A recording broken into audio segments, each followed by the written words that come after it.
چار چیزیں ایسی ہیں جس شخص کے اندر پائی جائیں وہ خالص اور پکا منافق ہے۔ اذا تمنا خانہ، جب اس کے پاس امانت رکھی جائے خیانت کرے۔ تو منافق خائن ہوتا ہے، جب بھی امانت رکھی جائے وہ خیانت کرتا ہے۔ اور ہم اس نبی کے ماننے والے ہیں جن کے گھر کے گرد کافروں نے محاصرہ کیا ہے، ننگی تلواریں لیے کھڑے ہیں کہ آج حضور کی زندگی کا چراغ بجھا دیں گے، وہ باہر تلواریں لہرا رہے ہیں اور حضور علی کو وصیت کر رہے ہیں کہ صبح ان کی امانتیں واپس کر کے تم بھی مدینے پلٹ آنا۔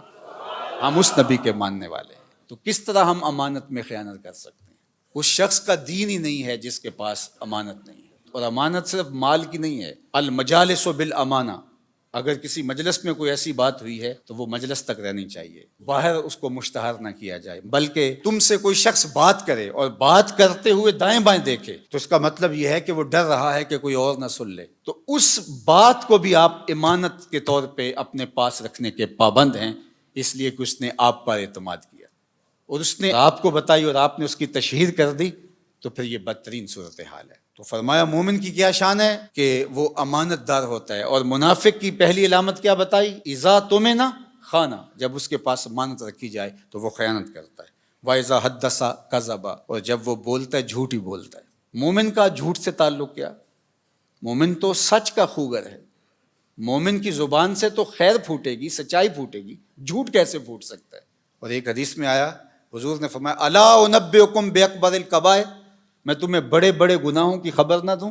جو بڑے گناہ ہیں ان میں بھی جو بڑے ہیں ان کی خبر نہ دوں؟ تو صحابہ نے کہا کیوں نہیں حضور، ارشاد فرمائیے۔ تو آقا کریم نے فرمایا الاشراک باللہ، اللہ کے ساتھ کسی کو شریک ٹھہرانا۔ پھر ارشاد فرمایا وعقوق الوالدین، والدین کی نافرمانی کرنا۔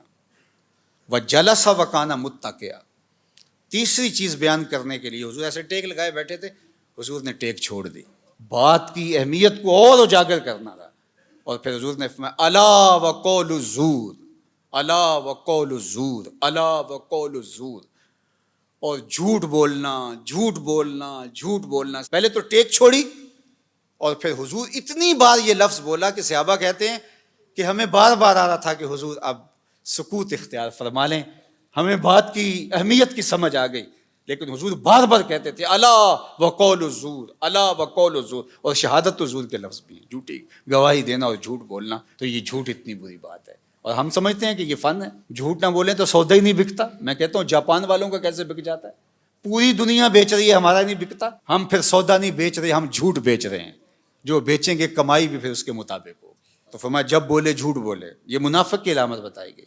وَإِذَا عَاهَدَ غَدَرَ، اور جب عہد کرے تو عہد کو توڑ دے۔ لا دین لمن لا عہد لہ، اس کا دین ہی نہیں ہے جس کا عہد نہیں ہے۔ ہمارے ایک ذمہ دار شخص نے یہ بات میڈیا کے سامنے کہی تھی کہ جو عہد ہے، وعدہ ہے، وہ کوئی قرآن و حدیث ہے؟ ہاں قرآن و حدیث ہے۔ لا دین لمن لا عہد لہ، جس کے پاس عہد کی پاسداری نہیں، اس کے پاس دین ہی نہیں ہے۔ اللہ اکبر، یہ دین ہے ہمارا۔ وَإِذَا خَاصَمَ فَجَرَ، اور فرمایا کہ جب وہ کسی سے لڑتا ہے، جھگڑا ہو جاتا ہے، کسی سے الجھاؤ بن جاتا ہے تو گالیاں بکنا شروع کر دیتا ہے۔